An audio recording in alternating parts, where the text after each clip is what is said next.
दशरथ तेजल परन हो रामा, राम गेला वनमा,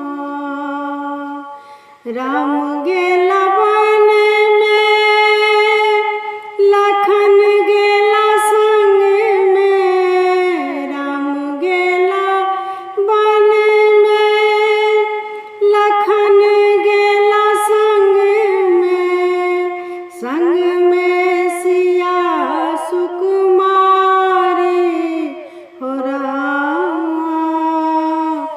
राम गेला वन में, राम गेला वन में, अवध अन्हार भेलै, राम गेला वन में,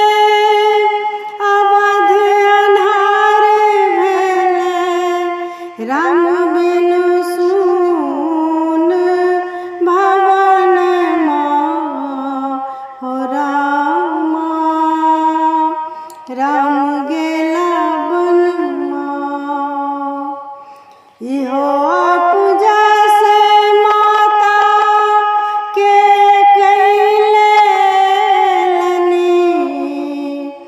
इहो पूजा से माता के कैले लनी, प्राण हतब